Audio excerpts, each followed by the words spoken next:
So, with the win and the Bills' loss, the Bengals are back in control of their playoff destiny. I'm pretty sure that means we get to write a cheesy, inspirational Disney song about it.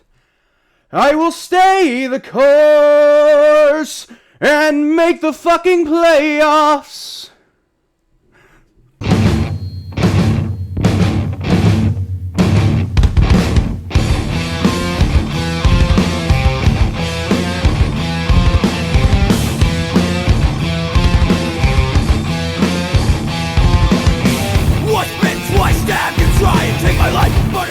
Welcome to the Jungle, Bengals fans. I'm your host, Kyle Phelps, and today I have the absolute pleasure of presenting a recap of the Bengals' latest win in Las Vegas. First of all, if you're enjoying the content, I'd appreciate if you liked the video and subscribe to my channel. Really helps me out in both cases. We're going to be doing a lot of content like this going forward. In particular, I have some fun stuff planned for the previews that we do ahead of each game. Plus, the power rankings that I put out on Tuesdays are always a good time. You're going to get the recaps like this after each Bengals game, and some of my favorite clips from my podcast, the Battle of Ohio podcast. Me and Thomas Stargell, who's a Browns fan, basically go on the show bi-weekly during the season and just weekly during the off-season for about an hour and a half, to talk about the current state of the Bengals-Browns rivalry, which we think is due for a resurgence. So we're basically covering that as much as possible as these two teams come back to prominence. Here on Welcome to the Jungle, we like to have a stupid, good, fun time as we cover the Cincinnati Bengals and certain aspects of the rest of the NFL too, so you're not going to want to miss any of that. I want to get started by highlighting Joe Mixon's performance. If you look at the box score, you'd think that he was an absolute star all game. I mean, the man had 123 rushing yards. What more do you want from him? But the problem is he absolutely struggled in the first half. It looked like he was taking sleeping pills or something because he was just not finding holes. He wasn't breaking off runs at all in the first half. He couldn't really get anything done aside from that. He did have that 11-yard touchdown that he did have near the end of the second quarter, but up until that point, there was just nothing happening on the ground. But, man, he flipped a switch at halftime because in the first half, he only had 2.3 yards per carry. And by the end of it, he had 4.1. And that 2.3 yards per carry, by the way, was with the 11-yard touchdown. So if you take away that play, he averaged like 1.5 yards per carry, which is just not getting it done. I mean, you cannot generate any real offensive attack if your running game is only averaging 1.5 yards per carry. It's just not going to work. The Raiders were all over the run in the first half, so the Bengals essentially became one-dimensional, and that's never a good thing. It's a big part of why you had a lot of Bengals fans on social media who were starting to panic, because it kind of looked like the same old song and dance that the Bengals have done over and over and over again, where they miss opportunity after opportunity, and they just end up not winning in the end because they can't take advantage of the opportunities that were there. But to the credit of Mixon, the offensive line, running game coordinator Frank Pollock, a just and merciful God, Zach Taylor, and yes, even Drew Sample, believe it or not, the Bengals really got the running game going in the second half and wound up finishing the game with 4.1 yards per carry. As Dave Lapham famously says, that dog will hunt. If you're averaging 4.1 yards per run, it means you basically don't even need to throw the ball. Just run every single play, and you'll slowly, but surely, pick up first down after first down until you bowl your way into the end zone. I think what they were trying to do this week is they were trying to exploit an obvious advantage they had over a Raiders team that's been mostly awful at stopping the run this season. Now, obviously, you can't rely on things to be that simple every single week. But when it does happen, you have to take advantage of it. And boy, did they take advantage of it this week. I'll tell you what, though. The Bengals really took that lesson to heart because Joe Burrow finished with only 148 passing yards on the day. Now, he did find Jamar Chase for what was really the game-breaking touchdown in the fourth quarter. And get this, no interceptions! It was only the third time he had a game like that all season, and the first time since week 4 against the Jacksonville Jaguars. And to top all that off, he distributed the ball evenly among his receivers. Tyler Boyd got in it. T. Higgins got in it. In addition to Jamar Chase getting in it, CJ Uzomah got a catch. Everybody was getting fed, just like we've been begging him to do all year. Then again, to be fair, the receivers actually do need to actually catch the ball for that to be a viable strategy, and they've kind of been struggling with actually doing that this season. So, I mean, the targets haven't necessarily been as much of a problem as just like receivers producing has really been. But they did that this week. But on the whole, I can't really blame Joe Burrow too much for that. But, I mean, from an offensive perspective, that's really what you want to see. And that just unfortunately hasn't been what we've seen as much as we'd like this year. And it was starting to get them trouble over the last couple of weeks. But luckily, when they played the Raiders, they made it work. Now, the defense was interesting.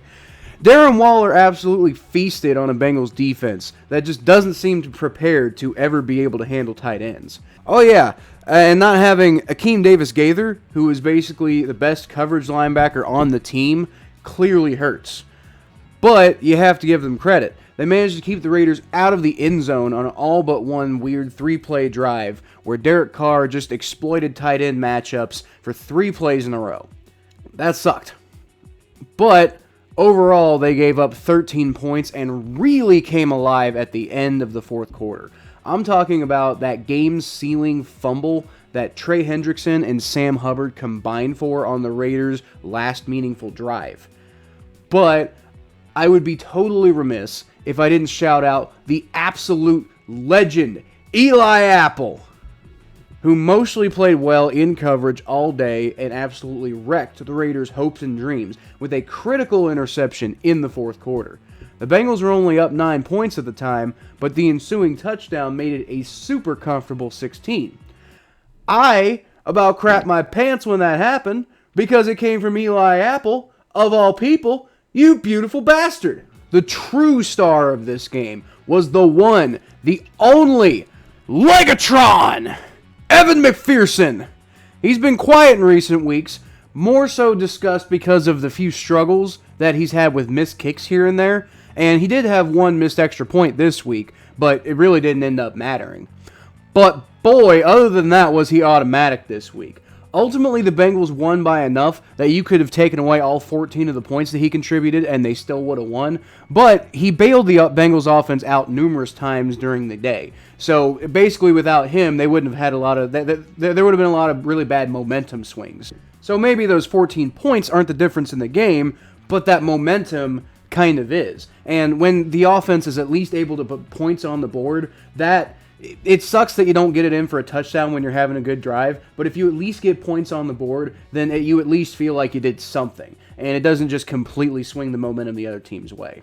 What he did do was he bailed the Bengals offense out numerous times with 3 50-plus yard field goals. He almost had a fourth, except the last one was 47 yards, but it was really close to 50 yards. And if it had been 4, that would have broken an NFL record for the most 50-plus yard kicks made in an NFL game. He actually joins Neil Rackers, former Bengals kicker Neil Rackers, as one of only 5 kickers in NFL history to make 3 50-plus yard field goals in a game. Although Neil Rackers was terrible when he was in Cincinnati, so I'm imagining I don't know when he set that record, but it was probably in Arizona or Houston, because he was just notoriously awful when he got his start in Cincinnati.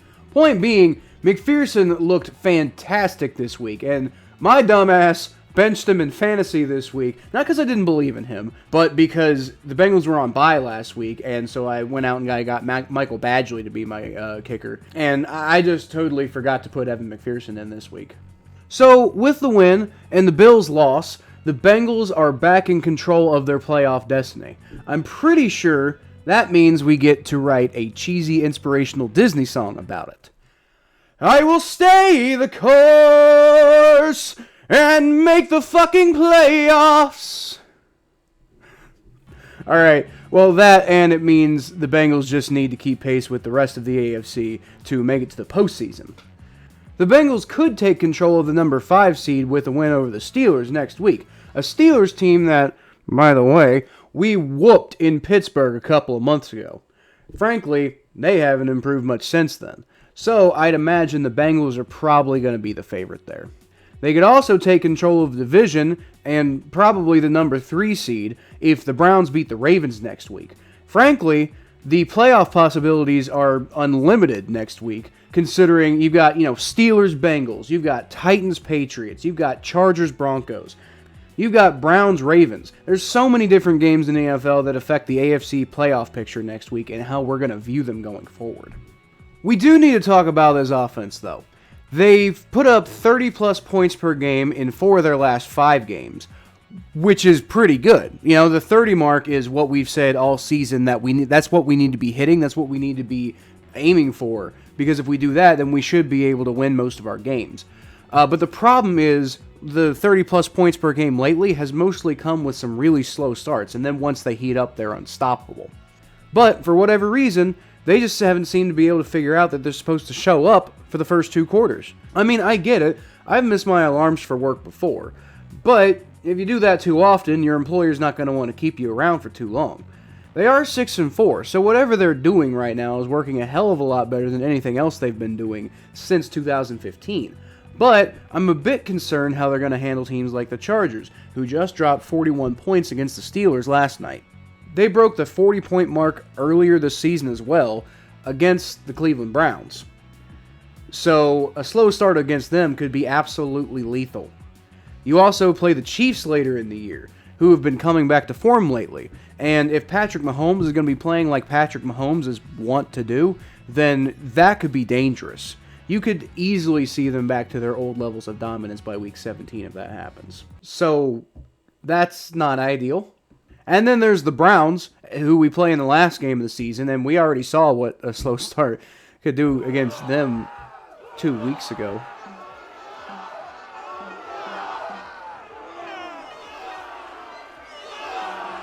I will say, though, after beating the Raiders, I think the Bengals are back to the point where I trust them to go make the playoffs. I do. You had a difficult run there against the Jets team that you weren't prepared for, and a Browns team that was desperate to prove themselves. But I don't see any unwinnable games left on this schedule. That doesn't mean I think they're going to run the table, but I wouldn't be surprised to see them win 5 or 6 of their last 7. 4 is acceptable, but that definitely makes you kind of worry about your belief in them to actually be able to make a run in the postseason when and if they get there. But do you really expect this team, from what you've seen so far this season, to lose more games than they win the rest of the year? Especially after what you saw against the Raiders when they bounced back against a couple bad weeks. The way they handled the Raiders, I think that's a bit silly. I think 10-7 should be the bare minimum expectation for all Bengals fans at this point in the season. And if you were projecting less wins than that before this point, then I think you should start upping your expectations a little bit, because is this team the best team in the NFL? No, by no means. But they are gritty, they're tough, and they are playing for each other. They're young, they're going to make some mistakes, but they're very talented, and so far from what we've seen, they seem to be also very well coached. But that's just my opinion. Let me know what you think in the comments, and as always, I'll feature the best ones in my next week's recap video. As I do with the comments of every series, if I like your comment, I'll feature it on the next video, and then we'll talk about it. But anyway, thank you so much for watching, everybody. You can find more of what I do at KylePhelps92 on Twitter, Facebook.com/ThePhelps, the Battle of Ohio podcast, which is on YouTube, Spotify, and Apple Podcasts. There's my Cincinnati Bengals coverage on ATBNetwork.com. Make sure to tune in to all of that, and tune in tomorrow to this channel for the Week 12 NFL Power Rankings video. Then there's going to be a recap clip from the Battle of Ohio podcast on Wednesday. There's going to be the preview of the Steelers game on Friday, where we're going to be talking to the always entertaining Dan the Steelers fan. And then we're going to be doing a preview clip from the Battle of Ohio podcast on Saturday. But that's going to do it for me today, guys. As always, I'll leave y'all with a hooray!